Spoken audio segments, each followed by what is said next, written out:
Now, detonate the reality bomb! I will build a great, great wall. Some alien race to come down and threaten us. Is the singularity near? The truth is out there. The military-industrial complex. The 7 mountains of the influencers of culture. To be as gods, you know. Change has come to America. Catapult of propaganda. From a secure location on top of the ridge in the heart of the beautiful Missouri Ozarks, this is A View from the Bunker. Now, here's Derek Gilbert. Many Christians will say that the topic of this discussion will be unnecessary, that it's fringe, that it's sensationalist. But in truth, the subject matter of our conversation today is at the very heart of the mission of Jesus. Welcome to A View from the Bunker. I'm Derek Gilbert. Joining me is a gentleman who refers to himself as a Christian contrarian, and we'll ask about that. And he's got a book that tracks with much of the research that I have done, but he gets into more of the secret society aspect than I have done. It's a topic that pops up here frequently on A View from the Bunker, and we're glad to make his acquaintance because this is long overdue. We've had many of you listeners, and thank you for continuing to prod me and remind me until I finally got around to asking him to be on the program. For the first time, the author of The Genesis 6 Conspiracy, How Secret Societies and the Descendants of Giants Plan to Enslave Humankind. It is our honor to welcome Gary Wayne to the program. Gary, welcome. Well, so happy to be here and to join you and to talk about some of our, I think the audience will probably already knows, might be some common research, and really looking forward to the discussion today. Well, me too. And again, it's overdue because people have been asking me for ever since your book came out now, why don't you have Gary Wayne on the program? And it's because I tend to get distracted by shiny objects, I think. So the book, The Genesis 6 Conspiracy, puts it right there in the title. First of all, how long has the book been out? Has this been out even a year? Yeah, it's been out about a year and a half or so. Okay.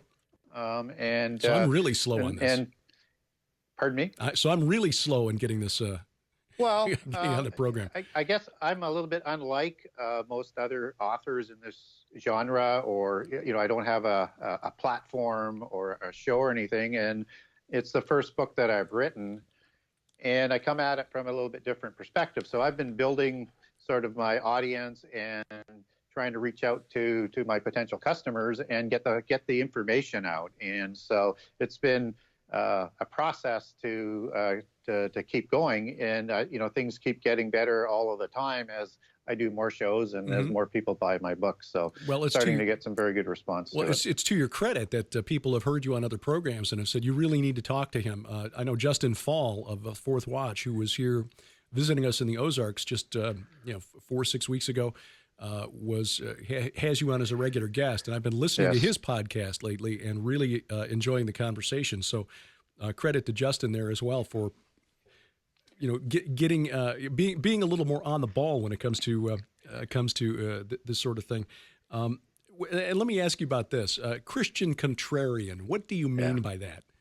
Yeah, let me explain that, and also let me throw a thank you out to Justin. He did my first interviews and my first podcast. So I'll do as many shows as Justin wants in honor and appreciation of what he does and the good work that he does. So as a contrarian, I come at things not from a status quo perspective, whether or not it's from secular history or from biblical theology. And I like to find out for myself what the Bible says or what research is out there and connect things from that perspective. And because I came back to Christianity, in my 20s, and actually it was Hal Lindsey who brought me back with his late Great Planet Earth book, and I had to figure out whether or not what he was saying was actually in the Bible or not. Right, and that sort of sent me on the quest back to God. And so I decided I would read the Bible for myself and log as much of it as I could into different narratives and make sense out of the Bible. And so in doing that, some of my conclusions are a little bit different or from a different perspective, but I always do things as what from a measurement against what the Bible says.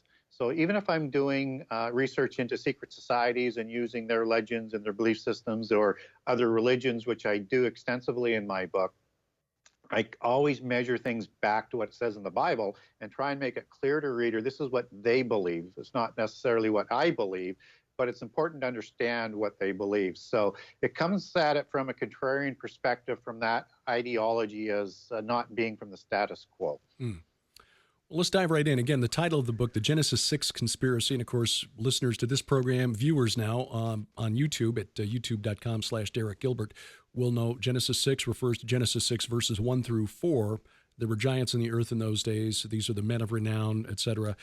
When the sons of God saw that the daughters of men were fair and took wives, women of all that they chose, and from them came the Nephilim.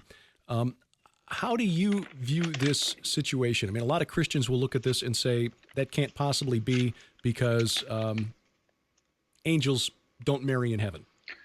Right. And I think that's a very, very good position to start from. But I would note that for the first point of what it says in Matthew, with whom you're referring to there, is talking about heaven, and it's not talking about earth. In heaven. And we understand angels as being immortal beings from, created from fire, and are, were there since almost the beginning of creation, and they have no need to reproduce.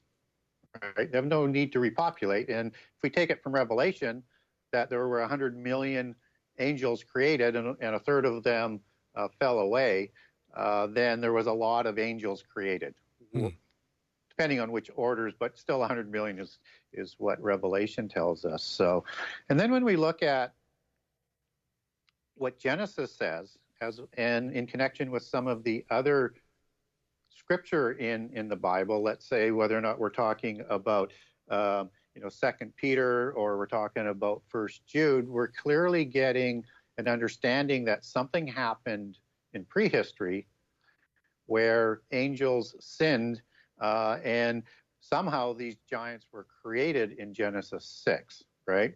So there's this understanding then that somehow angels have this dimension ability that seems to permit them to take a different form if they choose in this world. And so if you take the word habitation that's in Jude 1:6, for example, that's the word oikaterion, and that means a dwelling place for the spirit.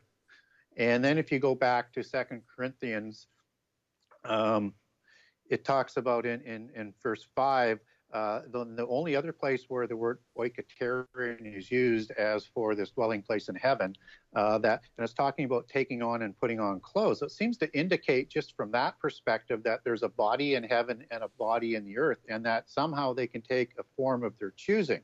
Now, if we match that up with accounts of angels in the Bible, we see they take different shapes and forms. You have shining beings, giant beings. You have ones that look identical to men. You have Satan being called a serpent and a dragon, as well as being part of the seraphim out of Isaiah 6. And so just without citing every biblical application, you understand that they take different forms. And in some cases, they look like men, but somehow they're still identified as angels. So there seems to be this sort of shape-shifting sort of capability that they have when they come here. And then if you look at Genesis 6, somehow they're able to produce offspring with human females that produce a superhuman form, a hybrid being. And, giant is not something that would be produced from a human mating with a human, unless there's some sort of DNA alteration that's going on. That's certainly not included. So just putting all of those together suggests that angels can take a different form. And if you go from outside sources, this is not biblical, but if you go from outside sources like Enoch, I mean, they certainly say that the angels, the 200 watchers, went to human females on Mount Hermon and had sex with the daughters of men to produce the children. And if you go to other religions, they have this concept of this changeling ability, which is their term, changeling, or shapeshifter. That's a very occultic, polytheist term. And even from Jewish Kabbalism, they believe that the angels had this shape-shifting capability, and not only could they choose any form they wanted, they could choose any sex that they wanted. So there's a lot of circumstantial evidence, but when you look at Genesis 6, unless you discount the sons of God as being angels, then one presumes that they had the ability to produce children because it clearly says that. Yeah. I mean, the Bible means what it says and says what it means. And there are other places in Scripture where they clearly have physicality when they visit Abraham and eat a meal, for example. Yes. There's nothing in the text that would indicate that they are not capable of producing these, of having physical relations. The Greeks, for example, and other cultures, certainly the Babylonians had an idea that these pre-flood men of renown and the knowledge that they possessed was a good thing. Certainly the Babylonians were very proud in the post-flood era of the preservation of pre-flood knowledge. Gilgamesh was called the master or lord of the Apkallu being the Mesopotamian word for the watchers. The idea there that they were able to preserve and bring back this pre-flood information. The Greeks, Hesiod in his works, Theogony and Works and Days, referred to a race of men that he called the Meropes Anthropoi, the men of the golden age ruled by Kronos, who, of course, was the leader of the Titans, who were thrust down to Tartarus, just like these angels who sinned, according to 2 Peter. They seemed to have a very positive view, the Greeks, the Babylonians, of these men of the golden age, the pre-flood era, ruled by the watchers, these angels who walked among us. Why then do we Christians and Jews have this negative view? And second part of this question, how is their negative influence being manifested today? Why should we care? Why should we care? It's a very, very good question. And typically we only get information out of the secular side or the polytheist religions in terms of their mythology and the entertainment that they produce, that the giants were good. Yeah. But that's not the case. In fact, if you go into pretty much all of the legends and that these demigods, and they were known as demigods because they were, and in polytheism, just so the audience knows, is that a hero or a man of renown, or a hero as in theogony that you talked about, and the Greek writers called them heroes, essentially the same meaning. A demigod and a hero were the same thing in the ancient understanding, and that a hero was the offspring of a god and a human female, right? And therefore, we need to understand that they're talking about the same account that the Bible is, but from a polytheist perspective, in my opinion. And so when we dig into, let's say, somebody like Plato, who gives the account of Atlantis in Timaeus and Critias, he talks about Poseidon, so a god or a fallen angel. It mates with Clymene, and known by a few other names, and produces these 10 Titan kings that are going to rule the Atlantean Empire and are going to try and assert itself into a world dominion, which they're checked by the Athenians, so another civilization in the Greek account. So what's going on here is that they come in as a judicial rulers, and they're good, but somehow the human part starts to take control, and they become more evil as they go. And then they start to rebel against the gods, and then they start to rebel against the earth and slaughter and oppress, and Enoch is filled with these accounts from a more monotheist perspective than from the polytheist perspective. And there's actually wars between the giants, so that Zeus, who is going to try and stop the rebellion by the Titans, actually will draft Hercules and Theseus as a couple examples to fight against these evil giants, right? So you see the same story that's going on. Yeah, the good and the evil. The good Nephilim against the bad Nephilim, huh? Yeah, and that's a constant of that sort of part of the dualism of polytheism as well. You have like dark elves and light elves, you have white magic, you have black magic, and that's sort of part of that belief system. So it matches in with that sort of mythology. But at the end of the day, all of these giants, they turn more and more evil as they go. And thus the gods have to bring on the flood. And in many other accounts, more of a conflagration of events, more than just the flood, but the flood is a key part. But there's volcanoes and meteors and a whole bunch of other things that are going on with the flood catastrophe. Mm-hmm. So it's when we see these stories, and one of the reasons I subtitled my book "Satan's PSYOPs from Eden to Armageddon," PSYOP just like a disinformation campaign, is that it seems like a lot of these stories, whether we're reading them from Greek mythology or from the Mesopotamian accounts, are transmitting the same story, but from a completely different worldview, almost like watching Fox News and Al Jazeera on reporting on the same story. How do we identify when we're looking at these stories of the giants? Because the Bible itself gives us very little information. We have to go to the Enochian literature, like the Book of Enoch and Yasher and Jubilees, to find out more. How do we sift through that to get the truth compared to what we're getting from Greek mythology and say Babylonian and Akkadian sources? And that is such a good question, because in the Bible, we don't really get told which civilization they were a part of, or how many civilizations. Was there one? Right. Or there as many as 9, or were there 7, or were there 4? And of course, that's part of the inconsistency of trying to sift through prehistory. So first of all, we don't even know which civilization. Mm-hmm. But when we look at the polytheist versions or the polytheist corruptions, depending on which lens you want to look through, and to me, the ends are still the same. There are clear markers as to what to be aware of. So we're either having two different things going on: parallel accounts from a polytheist perspective, or a corruption of the monotheist perspective. And I'll leave that up to each individual to decide which one that is. But look for the markers of the pantheon, right? And in the pantheon, you're going to have multiple gods.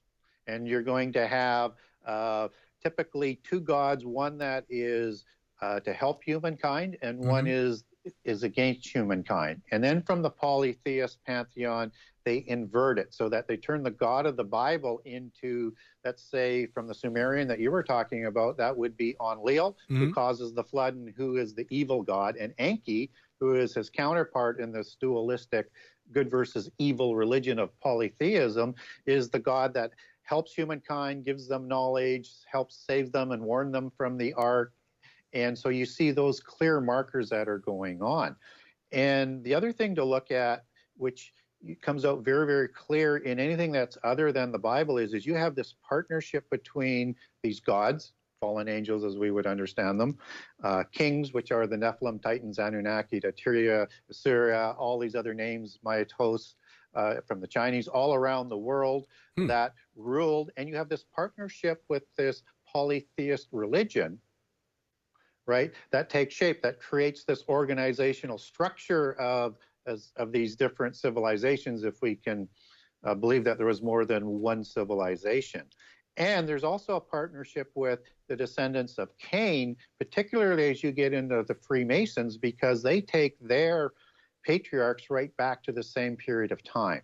And they look at Cain as learning the 7 sacred sciences from God, from Adam, who learned them in Eden. And just as Adam will teach that to Cain and Abel is slaughtered by Cain, he will also teach it to Seth.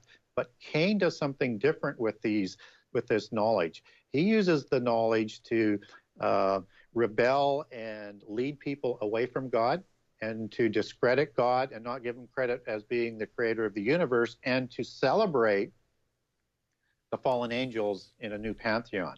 And then Enoch, son of Cain, and understand there's 2 Enochs, right? One son of Cain and one son of Jared, 2 different ones. Both are important. Both wrote scripture, and you have to be able to discern which is which.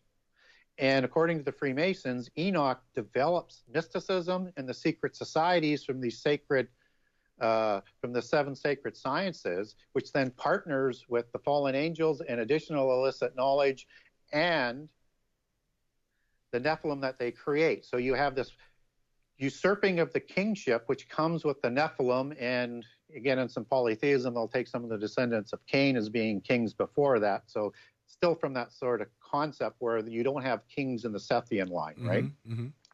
More as a shepherd concept. And so it's this organizational structure of Titan Nephilim kings usurping control over the antediluvian world and imposing the polytheist religion over the antediluvian world, and then developing the sciences to an extraordinary level. And all of this is going on. And when you want to hear about the sciences in this partnership, look at magic, because that's part of it, right? That's part of developing of the sciences. And the wizards like the Merlin type wizard or the Lord of the Rings type wizard, that would be the priesthood in antediluvian society, just as they would be part of the magi after the flood, or the priests in Egypt religion. And so you see this organizational structure that was designed to enslave humankind, because these beings are being replaced, are being put on the earth by the fallen angels to ensure humankind is not going to rise in the next world to be raised higher than the fallen angels. And probably as well as an example to justify their own rebellion, the fallen angel rebellion. So that was a bit of a mouthful. I got on a bit of a rant, but no. But some context in here. Well, as you can see, I'm sitting here and I'm taking notes while we're talking because you're connecting a lot of dots. And now, again, in my book, The Great Inception, I tried to stick with what I could find from peer-reviewed secular scholars. Yes. And filter that through a biblical lens. And that still comes up with some really, really interesting stuff, especially when you marry it with what you've come up with here. Now, Justin, when I was on Justin Fall's program here just a little while ago, he mentioned the Sumerian god Enki. And kudos to him for paying attention, because I think the god Enki, the Sumerian god Enki, is a lot more important in human history than we have been taught. And I want to ask you about your take and your research into him in just a second, but let me throw this at you. The Egyptologist David Roll, yes, I like him. Yeah, has a lot. put forward a lot of information that is speculative. His fellow scholars don't accept a lot of what he teaches, but I think he's on the right track. Yes, and he has a different chronology too, which I also like his chronology. Yeah. He suggests, and he's not the first to do this, but he suggests that the first city that was built, the Mesopotamians remember it as the city of Eridu, which was, of course, the home city of Enki. It was built by Enki. That was where his temple was located.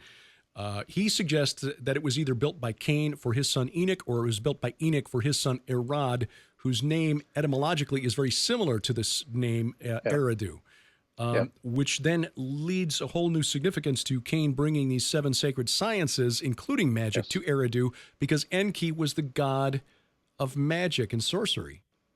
Yeah. So you're research, and the god of wisdom, and also was identified at, in terms of the glyphs and things, as the serpent, right? So again, you got all of this, and the sign of wisdom as well, right? And the bringer of knowledge, and the one who created the Apkallu, the Watchers, who then brought this to the earth. So we've got some interesting threads running through this ancient city of Eridu.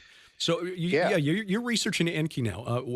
What do you know, and when did you know it? No, why is Enki so significant in human history, and why don't we, 21st century Christians, know anything about him? Well, I think it's because they want to be able to reveal their knowledge, and I'm talking about secret societies and the mystical religions. They want to control the timetable on information and when they reveal what. Because if you get to the understanding of who they, in Gnostic religions and in the secret societies, understand Enki is, they understand them as Satan or as Lucifer, right? And that's the god of the Freemasons. As you get into the adept level, you understand that they're worshiping the great architect of the universe, or Lucifer. And Enki in Sumerian mythology, you got Ki, which is earth, and En, which is Lord, right? Right. God of this world. Yeah, he's the god of this world, right? And so when John speaks of that, I mean, that's exactly what it's being talked about. So they don't want to put too much of a light on who Satan is, who is also the great serpent, right? And so I think it's a designed ideology that they want to keep as much of that controlled. And so if you understand that Satan in a seraphic form, or the seraphim form, would be a serpent type being. Right? Very glowing, very radiant, very radiant as well. Yes. Seraph essentially means, or seraphim essentially means burning ones. Yes. And it's used actually fiery serpent as well, as you connect both of those definitions for it. Right. Just as you get into Numbers 21 with Moses in the desert, where you have these snakes that are attacking the Israelites. Right. In all of the words utilizing the snakes, they use the word nakash. But for the spear that Moses is going to use and the serpent that he's going to put on top that's going to help heal the Israelites, that is referred to as a seraphim. Mm-hmm. Right. Yeah. So you get a clear understanding that these seraphim angels had the face of a viper. And what's also interesting, as I'll connect in the book, is I believe that, and as descriptions that you get in other cultures of what the Nephilim looked like, they also had the face of the viper in early generations. They looked like their parents. And so, when we look at Enki, he's also known as, Samael in Sumerian mythology and in Hebrew mysticism as well. And from the city of Sama, where Samael, Sama, El of Sama is how you would get that connection. And that was, Sama was in northern Mesopotamia. So again, very, very central to, a little bit further north than where those 7 ancient cities of Sumeria was, but definitely in the same region. And again, it's when we connect back into some of the ancient religions, you have the Persian tradition of Zoroastrianism, which is believed to go back to be part of this religion that, extending religion that Enoch, the evil son of Cain, created through mysticism. They looked at Samael as called Ormazd, meaning serpent of the night. And so you have this consistency of this serpentry imagery through the high god Zarathustra, as they called him at that time, if I pronounced that right. Sometimes I murder some of the words. And also the Persian god Ahura Mazda, right? And of course, the Mazda tradition is a sort of a serpent tradition of kings in Sumeria. And then if you look at around the world, you've got all of these serpent imageries and dragon imageries around the world of gods and kings. Yeah, right? I've got an old book that I need to read that I've downloaded. It's in the public domain. But you're right; it is a global phenomenon. Yeah, and if you put the seraphim wings on a serpent-looking angel, you have a dragon. Yeah.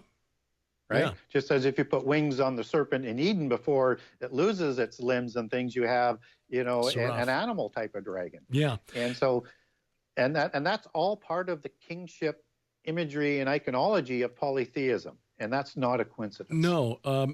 Of course, the Mesopotamians remembered that when kingship was first lowered from heaven, it was lowered at Eridu. That was the very first kings were located. And I noticed on your website, Genesis6conspiracy.com, and there'll be a link in the show notes. You've got a couple of these Ophidian figurines, these serpentine little terracotta figurines, which look reptilian, but with mammalian characteristics, mothers sometimes suckling their young.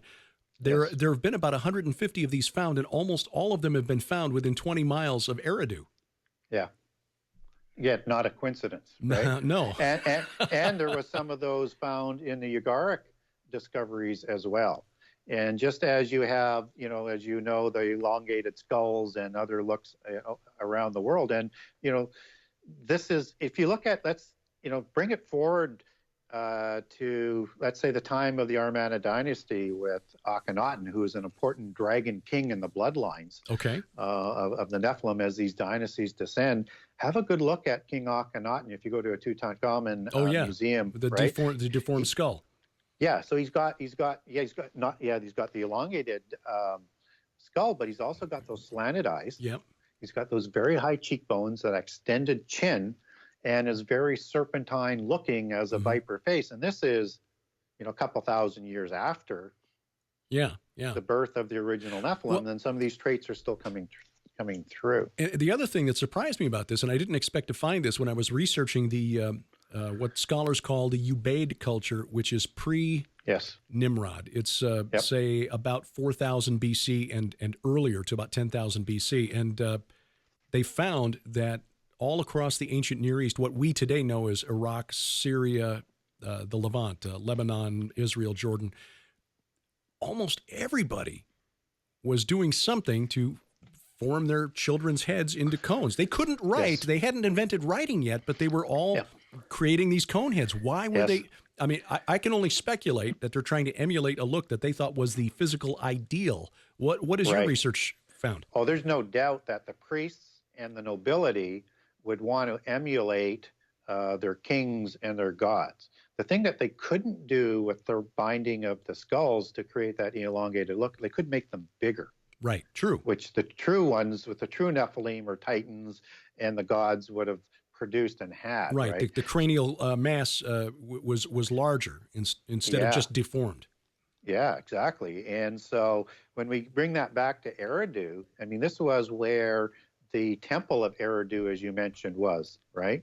And I'm not sure whether that's the city of Enoch, son of Cain. It might be, and I know David Roll says that, but if you look phonetically, Erech and Uruk and Hanok are more phonetically closer. I'm not saying that that's the case, but I think there's a connection there. And all of those cities are tightly grouped, right? They're very close. So they would have been interchangeable. And so also Eridu is the place where a lot of researchers now think that the Tower of Babel was recreated. Right. That's my view. Yeah, and also there was a temple on the second restoration of Eridu after the flood of Enki, erected at the bottom of the ziggurat, according to Sumerian legends, for the meteors that hit the ocean to cause the flood. And so when I talked about those conflagration of events, understand the meteors and the Pleiades, star constellation allegories play heavily in all cultures around the world for the catalyst for the flood that hit the oceans, caused the boiling over of the water, then going up and then the rain coming down, and then there's volcanoes and earthquakes. And again, there's a very, very interesting character out of some Sumerian legends called King Emerakor out of I think it's the Lord of Arada and Inertus Pride, which talks about a similar building of the Babel ziggurat at Eridu, and complete with dispersion of the languages afterwards. It records all of the basic elements of the Tower of Babel story, yes. Yeah, and if you look at, Nimrod coming out of Hebrew, you've got NMR without the vowels, right? And then if you look at ancient Sumerian and very close in Akkadian, I think is the other language where you have a Kar coming out of Enmur Kar as hunter, and Nimrod was the hunter. Mighty hunter before the Lord, right. Yeah, you get the wordplay as Nimrod the hunter there. Yeah. And so there's a close analogy to that being the case, and it's the same generation being recorded. Second generation after the flood, right. Yeah, as you know, now the timelines of secular history and the biblical chronology don't quite mesh up. But if you accept that, they may never set up in terms of how secular are doing history and for perhaps contrived reasons, and just let's set that aside and just say, let's look at the other facts. They pretty much become the same individual, I think. Yeah. When you read the Enmerkar and the Lord of Arata, what he was trying to do, he was trying to do two things. One was to build a glorious temple to the goddess Inanna, who is Ishtar, and I know that you deal with her in your book. Yes. But the other, and the main thing, I think, was that he was trying to build up the temple to Anki, which he wanted to make it a glorious mountain, the abode of the gods. Yes. Which is an artificial... Go ahead. And in Akkadian, as the language comes down and all of the Mesopotamian language sort of mythologies and legends come out of the ancient Sumerian tradition, you have Babel, which is understood as confusion of languages in Hebrew, but in Akkadian, Bab is gate and El is God. Gate of the gods, right. Gateway to the gods. Were they trying to bring fallen angels back or somehow bring them out of the abyss? We're not real sure. But you start to wonder, right? Yeah. Or create an artificial holy mountain, which when you look at Ezekiel 28 as Eden being the original holy mountain from which humanity was barred because of the rebellion of Adam and Eve, they wanted to create, apparently, an artificial holy mountain where humankind once again had access to the throne of God, or at least access to the gods. But whatever it was serious enough that Yahweh himself had to come down and personally stop it. Yeah, and that's such a significant point, because not only were ziggurats known in the ancient world, and again, we see it as a tower in the biblical account, but towers, ziggurats, and pyramids were understood as the same type of structure, with the same meanings, right? So all of a sudden say, okay, now that starts to make sense, even though we call it the Tower of Babel. Was it a spiral tower, or, that still came to a point, or was it more pyramid shaped? We don't know, but it is a representation of holy mountains in the Sumerian tradition. And what's important about that is you have Mount Hermon, where Enoch records the Nephilim being created. So one wonders whether or not they wanted to have a second incursion there or not. Right. And then when you understand that holy mountains are a prehistory constant in all cultures around the world, whether it's the Olympus in Greek mythology, or the 7 sacred mountains as they're known in other mythologies. Again, it goes back to that 7 sort of cult centers ruling from holy mountains. All of the imagery just seems to come together. You get me excited here, Derek. Yeah, no, the information is tracking side by side. And what really excites me is when I can find a secular scholar who's done this research and documents something without grasping the spiritual or supernatural significance. A scholar named Edward Lipinski about 40 years ago put out a paper about the abode of El, and concluded that the mount of assembly for the chief Canaanite god El was in fact Mount Hermon. Okay, well, that makes the transfiguration of Jesus even more significant than it already was. Yeah, and El was such a violent, brutal god of Canaan, right? It was just, and he consorted and produced so many Nephilim with so many different women in the different accounts. And for people who aren't familiar with El, this is not El of the Bible. This is not Elohim or El Shaddai. Right. El is a generic name for God, right? In the old language, whether it's El or Il or Ilu or Al, or there's a whole bunch of different from the different transliterations of the same word. And he was also the father of Baal or Baal. Who was the father of Molech, which are the gods that were going to basically plague the Israelites all throughout their history. So, definitely again, all of this is connected. Yeah, definitely not the God of the Bible. There's one Canaanite myth where El has a little too much to drink, and according to the Canaanite myth, he wallows in his filth and urine, and that is not the God of the Bible. Well, let's try to bring this up, because we could talk for hours here, but I like to keep these to a manageable length for listeners and viewers. Sure. Let's bring this into the present day. How does all of this ancient mythology and the interaction of these angelic watchers translate into the beliefs of the secret societies today, and what is their end game? What are their goals? Yeah, big question. Let me try and do this as quick as I can. So first thing is, let's just underline for context that, I always like to go to Jesus as to what he says first on everything. And so he points us in a direction for his second coming in the signs of the end of the age, that it will be like the days of Noah. So, and we don't get a whole bunch of context in there, other than the typical, they were going on eating, drinking, marrying as they did. But if we understand the whole world of the time of Noah, both before and after the flood, because Noah lived for 350 years after the flood, we have to take in accounts, and that would suggest Nephilim are going to be part of. And if we look into Babel, which is part of the Babylon religion of the end time, and look at what happened at Babel, and start layering in some other context that comes from outside sources, and particularly the secret societies, because that's the question that you're really asking here, is they believed that the 7 sacred sciences, they protected those in 36,525 vaults that were hidden under the pyramids, the knowledge of Enoch. That's a lot of vaults. And the 2 pillars that they put it on had some of the basic information and knowledge of the 7 sciences and where to find them. So they believe, and that was done by Lamech and their sons to protect that knowledge, because they knew the flood was coming.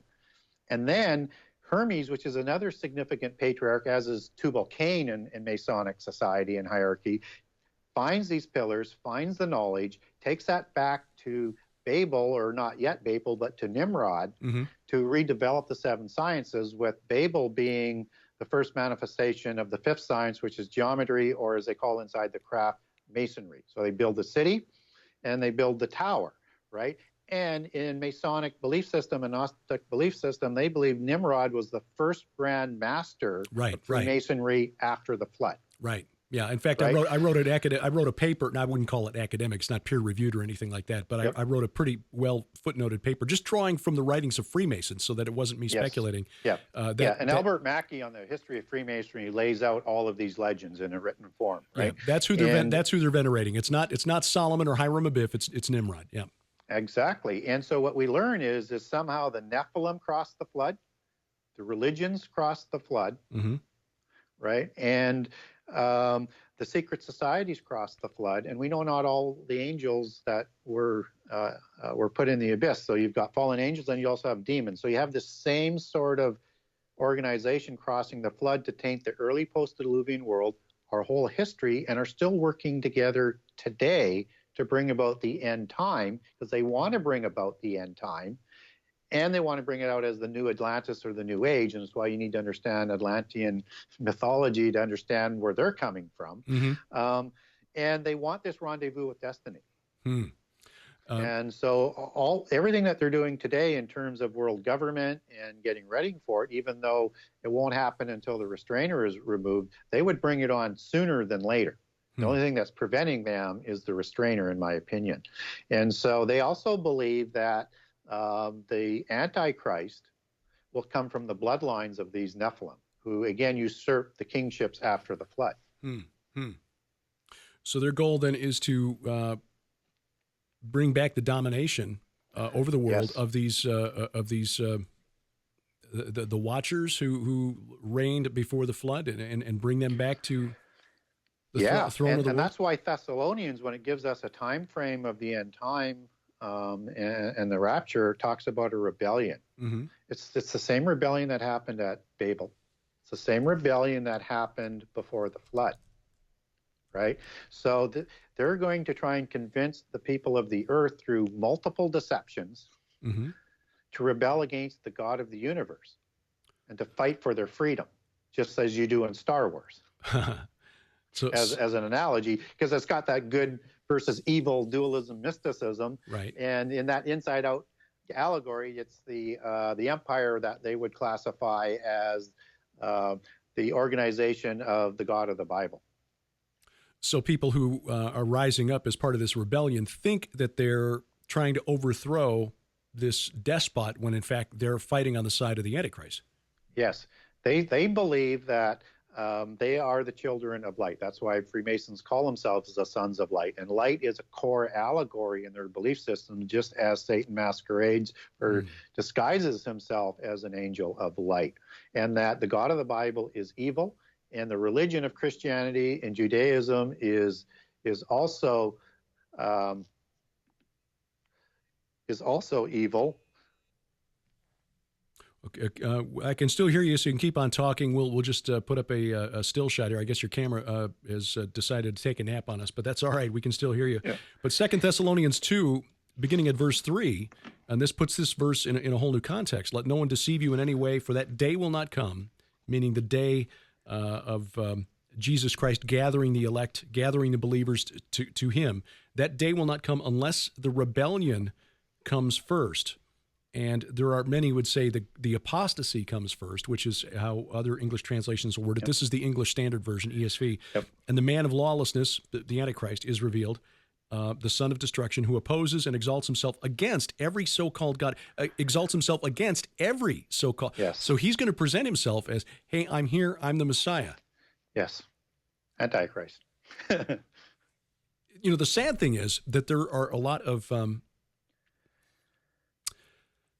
I'm trying to be diplomatic here, but I think our Jewish brothers and sisters who are looking for a geopolitical savior, I go into this in the book, The Great Inception, laying out what I think is a plausible end-time scenario where Israel is facing an existential crisis and somebody rises up and leads them to a victory and says, you know, and they would see that figure as a messianic figure, whether they call him that or not. Those who are looking for the embodiment of a physical return of the Mashiach would likely see him as Mashiach ben Joseph and then Mashiach ben David.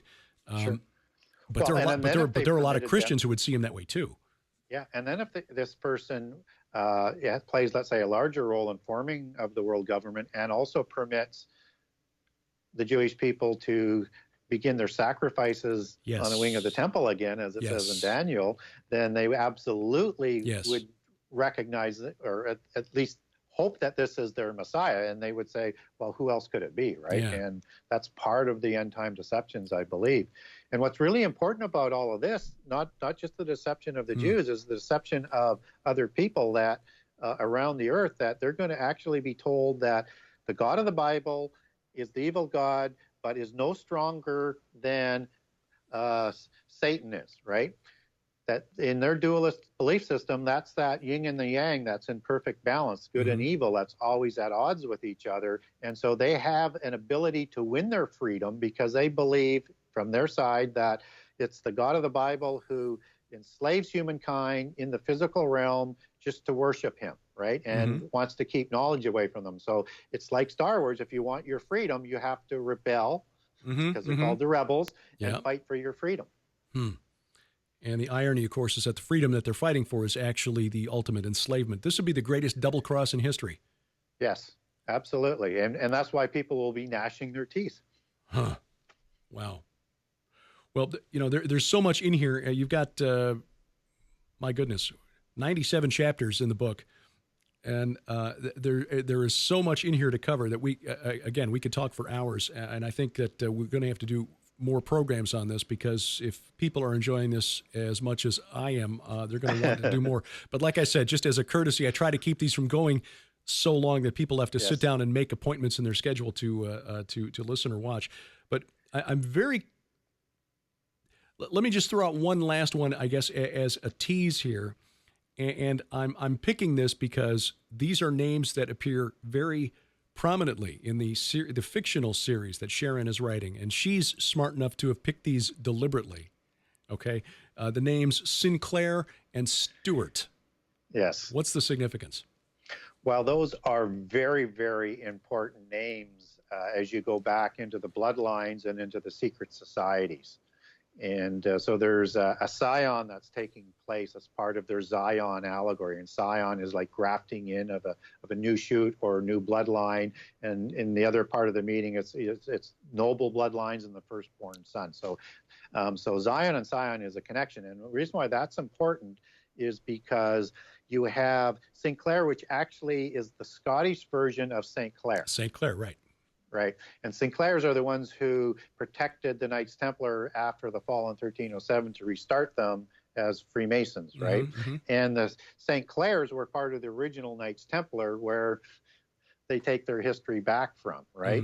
And so Sinclair, they've been part of the Templar and Freemasonic movement throughout history, and they're a part of the bloodlines that go back through de Bouillon, because they're all intermarried in this group, back to Dagobert, who's the last survivor of the Merovingian dynasty, and then back into prehistory and all these Nephilim bloodlines and other ones that I talk about extensively in the book.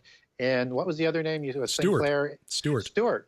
Well, the Stewart dynasty, it shoots up after the Bruce dynasty doesn't have a male heir, right? And so the daughter marries into the Stewart family, which is a very, very important bloodline family as well. But it becomes what they call the Unicorn dynasty. And they call it the Unicorn dynasty because not only is it an allegory of unicorn, which is in the King James Bible, which basically should just say a wild beast when I take that back to Hebrew, but it's a unification of all the royal bloodlines that couldn't be more ennobled at that time. And one of the leading candidates for where Antichrist will come from that pedigree. And the only other one that would be equivalent to it, in which they're directly connected back through the Plantagenet all the way back, is the Merovingian dynasty, which was the most ennobled bloodlines of that time. And so very, very important to keep an eye on the Stuarts. And of course, the Stuart kingship, they believed in this divine right to rule, which was the Nephilim ideology that they were empowered by the gods to rule as their representatives. Kingship was lowered from heaven. It was lowered first at Eridu. Yes. Yeah. And they believe through these bloodlines, they also have the rights through Benjamite bloodlines that they take back to King Saul in the Scion of bloodlines, where Joshua gives the the rights to Jerusalem.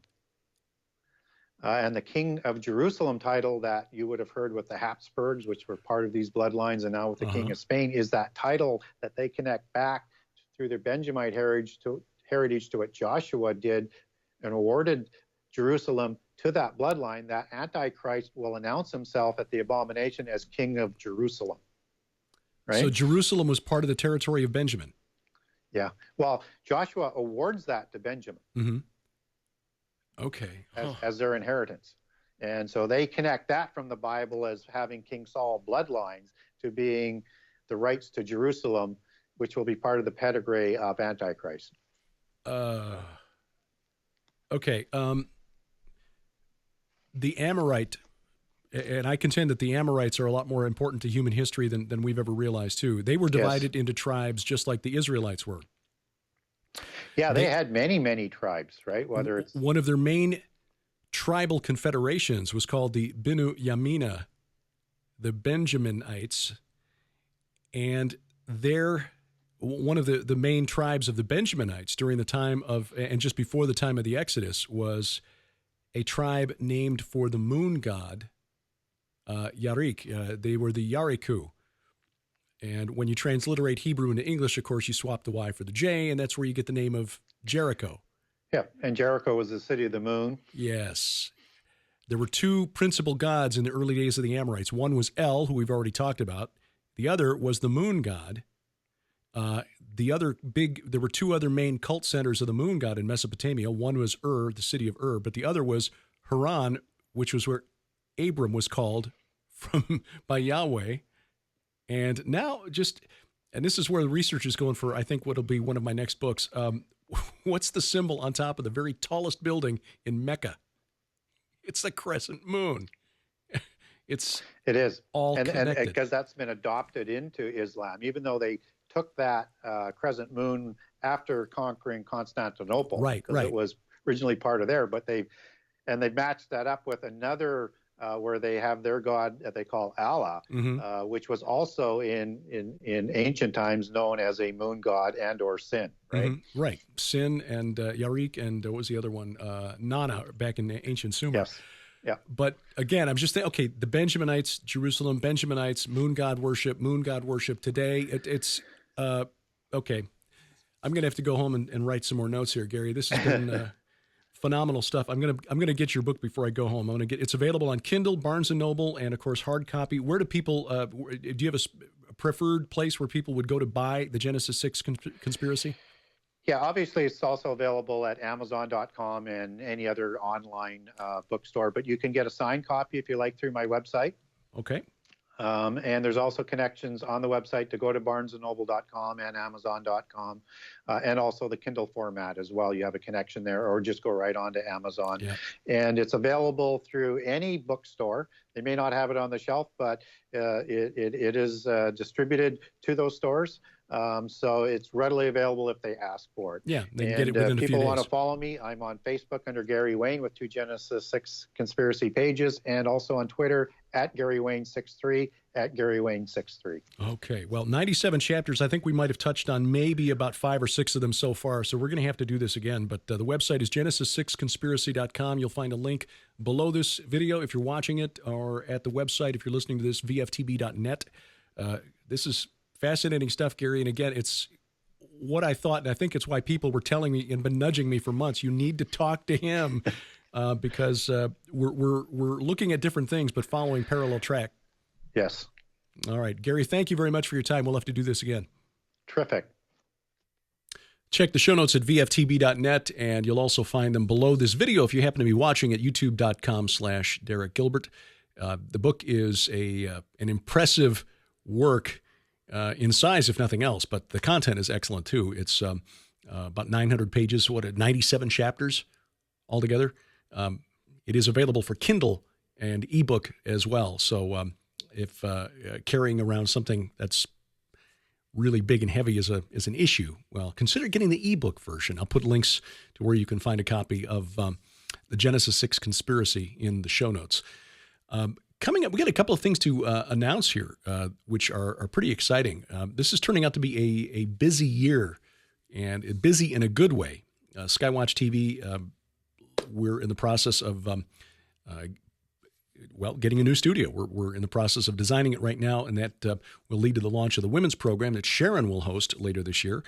We've got some other ideas for programs in the works that hopefully will be able to take advantage of that new studio, which will look a little less news-y than the Skywatch TV main studio that we use now for the daily updates and the weekly interview program. But a piece of property came up available locally here at a really, really reasonable price. So trying to be good stewards of what's been entrusted to us. And trust me when I say that, like the building we're in now, it is far cheaper to expand into this space than to try to build a new space.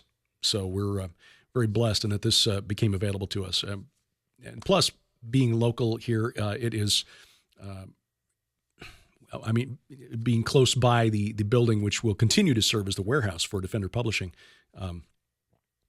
Nice to keep everything close by and have access to, getting back and forth without any difficulty. It's about 2 minutes away from where I'm sitting right now. So that's one of the developments.